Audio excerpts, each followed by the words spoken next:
What's up, everybody? It's Oz from Oz Universe, back at it again with another Dragunity video. Taking on the meta competitive scene, YCS 22 and Regionals, Greenville, South Carolina, coming up in April 16th weekend. Testing against the meta. Of course, we got another video with updated combo list because I had a lot of requests for combos videos, especially hitting with the new ban list. So here's my list, guys. This is obviously my take on Dragunity going first. If you want to see a good going second list, check out my friend's James Nash's video on Dragunity going second list down in the link description below. But this list basically is for going first Dragunity. Basically the same list as I showed you guys before. A couple of things though. I did include Prosperity instead of Dragunity Whirlwind being in the main deck due to the fact that the brick is real and due to the fact that it's a physical card game. Yes, bricking is our deck is prone to bricking due to being rogue. Now, does Prosperity fix that? Yeah, it does. It helps. It definitely helps. But if you can afford it, it definitely helps you compete to the most optimal level I think the deck deserves to be competing at. Another thing to note is that Halki Fibrax, due to the fact that I play the 1 Phalanx and the 2 Kus, with Sonatas being your main starter line, I am thinking about changing Halki Fibrax out for Scarlight. Now, Scarlight is a really good level 8, another level 8 dragon that nukes the field and burns for damage, so it's really good for when you're going second and or you're trying to break your opponent's board and just go for time. Time is something that really can come and bite you in the ass because we do play burning damage of our own due to Zephyros. Taking that 400 damage sometimes really does come up in game 3, so just watch out there. But yeah, this is my going first competitive list, and let's take on the meta and show you guys what this deck can do against the meta today. So the first combo video I have here is up against Phantom Knights. Now, I'm not going to always show you guys an optimal hand, and I'm not going to show you where I go full combo either. I'm going to show you scenarios and situations where Dragunity players will face, so you can maybe kind of apply that to your own meta or local competitive scene. All right, I'm going to be moving pretty fast here, guys, so bear with me. There's a lot of combos to play, so let's get right into it. All right, so we're going to let our opponents going first. We're going to let them combo off. We're going to let them do their thing. Nothing we can really do in hand. We are going second here. So they're going to just go set up a full board of 3 Fog Blades, an unknown Imperm, and no float right now, no bouncing, no XZs to summon to go into Rusty Birdie's pop. And right now we don't draw full combo, so let's see what we draw our first opening hand. Oh man. So we're going to pop the back row, negate them, just pop the Sharabuni. I'm attempting to basically stop them from playing as much as I can. Not much you can do with that kind of hand. He just goes for a swing for damage. Sets the Imperm, sets the rank up magic, passes with 2,700 life points. I draw Remus, full combo. Let's see what we can do here. Remus to add Ravine. He's not going to let me activate Ravine. So then it's fine. We're going to activate Tactics, draw 2, draw into the Ravine and the Dark Ruler. We're going to use Ravine. Pitching to add the Senatus for the starter. Try to start our combo. He negates it. Don't worry, we have the Remus and Graves, Jader play, already have Baby Rock in hand. And the reason why you add the Kus here is because you need to have one of the tuners in circulation. Kus is the most important one. That's why you always make sure you have as many tuners in Grave as possible. In this case, I probably misplayed. I probably should have added a Phalanx since I already had the 1 Kus in Grave, but it's all good. Now we know we can full combo without any interruptions. So we're just going to summon Armogram instead of send him off instead of Romulus to keep our link. Go into our Autumn play. Go into Barcha. Oh, I end up sending the Phalanx anyway. Pitching the other Kus. Now we have an explosive clip for 4. Here, I get a little greedy. I want to draw. Don't really draw into anything. It's kind of irrelevant as we are attempting to just establish a board of our own and nuke his entire field with Ascalon.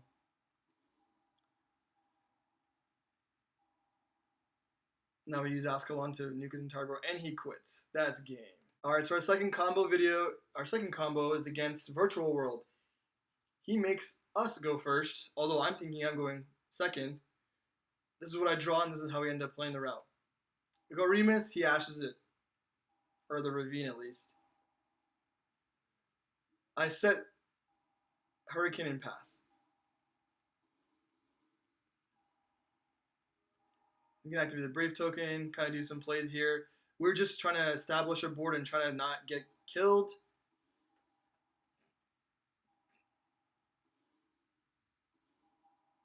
And then we nib him, but obviously he has the Omni Negate. That's fine. He draws, he attacks my monsters. We draw another Whirlwind. Such an amazing card, such an amazing follow-up. We just go straight into Barcha.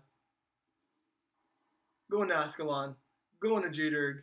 Now Ascalon's going to banish his field. He doesn't have enough resources to resolve Chuche.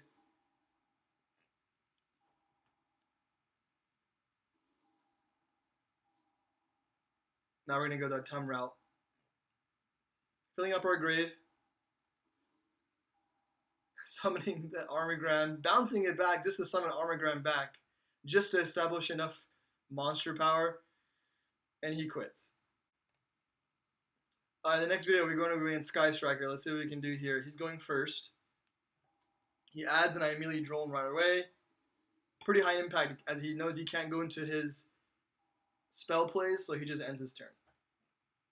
Now I'm attempting to do something, but he has the set imperm. That's fine. Remus is always in grave. You want to make sure you have Remus in grave at all times to play through hand traps. We go for the Crystal Wing as we know we have enough resources in hand and grave to keep extending into Romulus. Go full combo. I send the Armogram just to have another body, trying to negate the Ray. He forces the Kaina. I force the negate, tries to go for the Rose play. That's fine.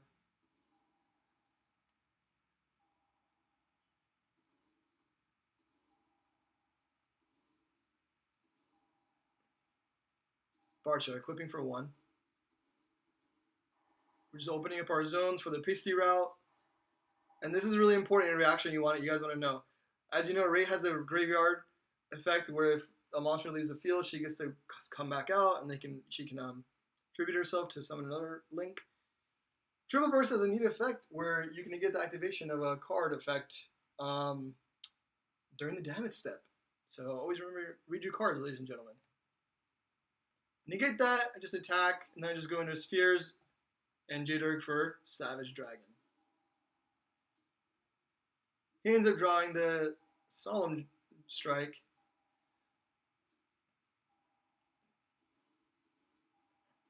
I try to go for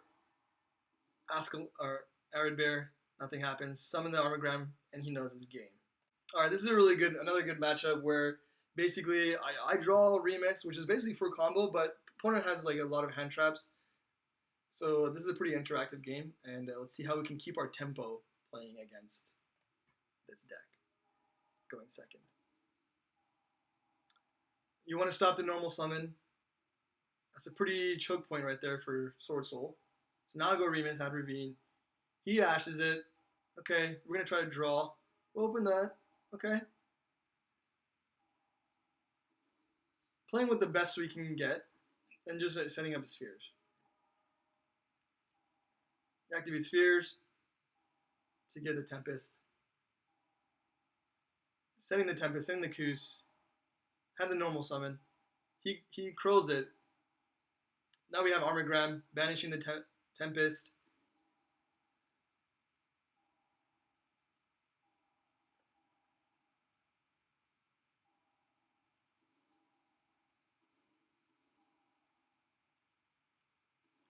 We had the Koos there to make sure we have a target for Mistletoe. I was gonna go for Ascalon, but boom, he ends. He quits basically. All right, it's another really good one against Despia.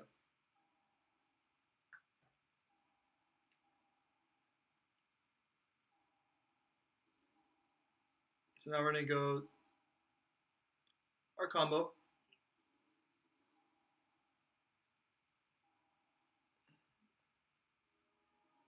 Normal summoning the coup, sending it away. You always want to keep Romulus out as much as you can. You want to keep that out just so you have zones available for your plays, for your Pisty plays. If you gotta send it for a Mistletoe, you gotta send it, but it is what it is. Now we have Armogram. The reason I'm summoning him out is so I can draw 4. This is why Saryuj is really awesome.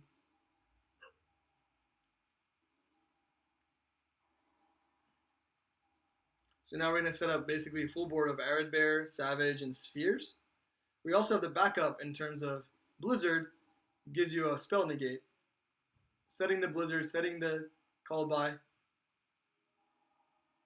He normal summons that negated. He actually is part of Prosperity, trying to dig. Trying to go for some ritual plays here. He activates the Branded Fusion. I end up negating that with Blizzard. Special summons the Ecclesia. I bounce it. He summons a Fleur.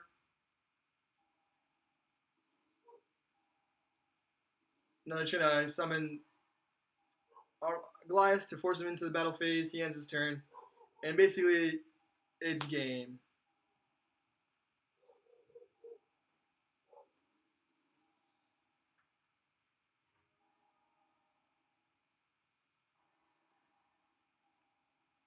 Oof.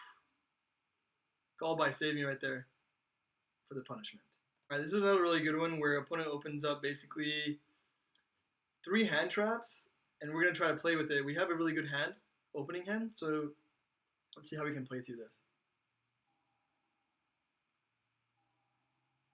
Basically, this is a good interaction for you guys to know. People will always wait for you to pitch something off a Ravine, so you have less cards in hand, and then they'll ash it. They won't ash the search for Ravine. So just keep that in mind. So you always want to try to pitch the most optimal card. In this case, you already have Ducks. You want to send a Tuner to the grave and keep playing from there. So yeah, he ashes that. I normal summon. He negates that. I try to activate Remus. He negates that. I activate my second Ravine. Summoning the Legatus. Just trying to do something. Adding the glow. Go for the Mistletoe play. Equipping Koos. We just go Arid Bear and our turn. He Firepiece Feather Dust. That's fine. He tries to go normal special summon and do his Tri-Brigade play. Negate it. It's my turn. I just attack and my turn. Keeping the Ash in hand. He tries to send with Kit. I ash that. I'm attacking his monster, negating or banishing it. Then he goes to another normal summon route. He can't get over my negate, and I end up winning. All right, this is another Phantom Knight matchup. Really good, interactive kind of game. Let's see how we play against this going second. So he basically goes full combo. As you can see, I have no hand traps. I open up the Dark Ruler No More and Remus, which is full combo. We do get an extra extension and negate with Armogram, and we do have the tactics to try to see how we can interact with our opponent and see if we need to draw or steal a monster. So let's see how he does. How we do. Oof, Appaloosa. Break Sword. Destroying itself. Monster Reborning for 2. Going into... Ooh, Verte. Oh, Dragoon. I just Dark Ruler. Dark Ruler's old board, he can't do anything about it. Then I try to go Remus, search for Ravine, he ashes it. But look what we got. Nope. We add the Ravine, but also we have tactics. We're going to look at his hand, try to see if we can play it through. I know I have full combo, so I look at his hand, I just rip one. He has a negate, but we have Remus and Grave. People always try to stop your normal summon, but if you have the Remus and Grave, you just keep extending, you just keep comboing off. That's what I love about this deck. Now we do know we can't destroy him or like kill him this turn due to Dark Ruler's restriction of taking no battle damage. But that's fine, because we're going to banish this entire board and try to outgrind Phantom Knights. Crazy, right? Not crazy enough. Barcha, equipping for 2. Ascalon comes out, banish the Barcha for Leviathan. Opening zones. We want to get as many monsters on board as possible. I basically go kind of like suboptimal play here, but it's fine. I just want to draw, banish his whole field. The reason why I attacked that last one is because I didn't have enough monsters engraved and I wanted to save for Ascalon. We do have the Nibiru in hand, but we don't want to rely on that. On an opponent's turn, we bounce for Tempest. He just Kaiju's over my monster. Normal summons, does his little thing, Monster Reborns.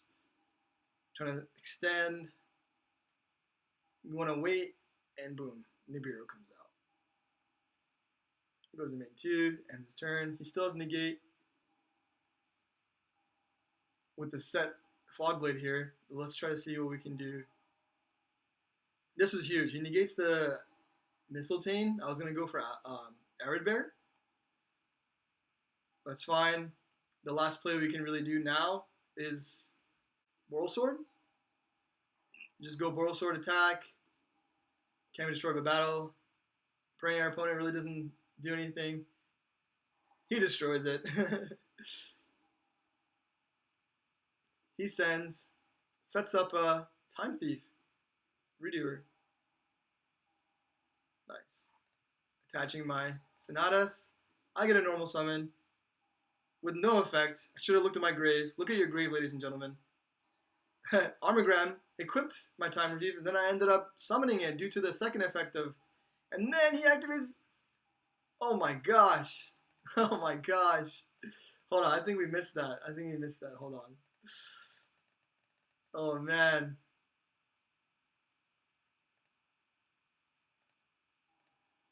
So in the standby, I get to equip the Imperm, right, from Time Thief's effect. And I guess if there's a trap, you can detach to place one face-up card your opponent controls back. It's a bounce, basically. So that's crazy.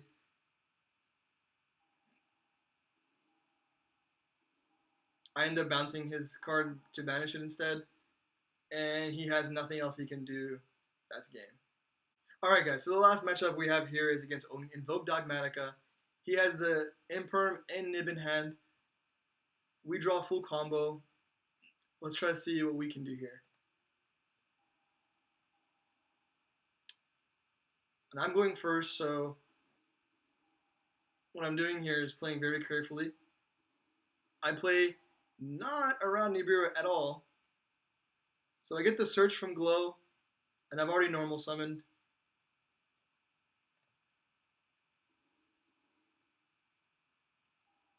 Activate Glow, add in the Armogram. Activate Armogram just to have a body on board basically. And end my turn. Super suboptimal. So he has basically full combo, but he searches. So I did have Joel in hand. He searches for his monster through Meltdown for Alistair. I Joel. So now he can't search for Invocation. And he can't activate his Pot of Prosperity in hand. So he basically normal summons and just attacks over my monsters. Goes Verte.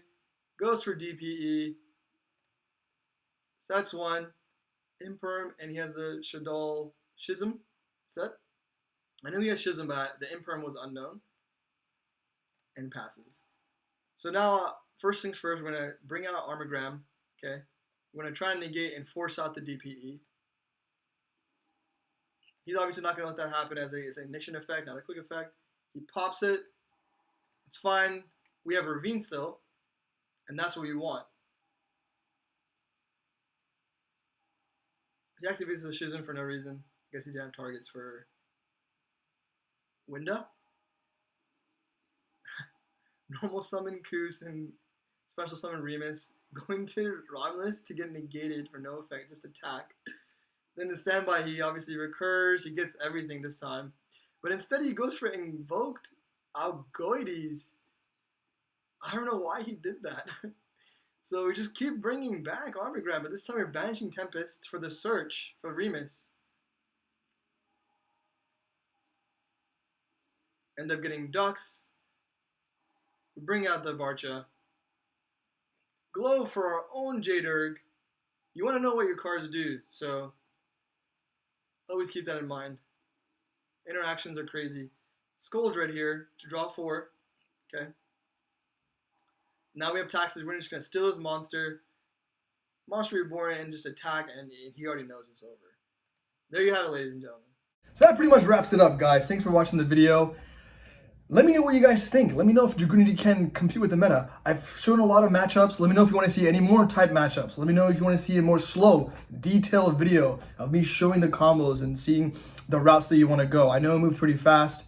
If I get enough likes, I'll definitely make another combo video. It's been really hard with my son and work and stuff like that. But I definitely am really excited to play this deck in YCS this year. I'm definitely taking to the regionals in Greenville, South Carolina. Let me know if you guys are going to head to that one in April 16th. This deck is really hard to play. You have to play it almost perfectly. You have to know your matchups. You have to know what your cards do. So with that being said, this deck isn't the best to play up against certain types of matchups. Like back row, it's really hard to play against, especially if they just set 4. With your big board, it doesn't really matter. I've been torn apart by Eldritch, okay? So let's just put it at that. And also, I know I didn't showcase anything against Skill Drain. Skill Drain's an automatic win against this deck unless you just happen to open up your back row hate. I'm definitely probably gonna drop these 4 and just put in all Cosmics and Twins. But I would never drop the Whirlwinds and the Dark Rulers and the Blizzards for anything, because those are kind of like what our deck needs to go second to compete against like other combo decks. And another thing, like I said, Hulky Fibrax might be Scarlight Dragon, just for the burn damage and for the game's a situation where you're going for time. And yeah, so this is pretty much the deck list I've pretty much refined, and I'm really liking it. I've had a lot of success with it in person, but I'm definitely gonna be testing it out more, and I'm probably adjust this list as I go on. So just let me know what you guys think. Please like, comment, and subscribe. Let me know what you guys think. Let me know if you guys come up with any other suggestions. And yeah, this is all signing out. Ladies and gentlemen, have a nice day.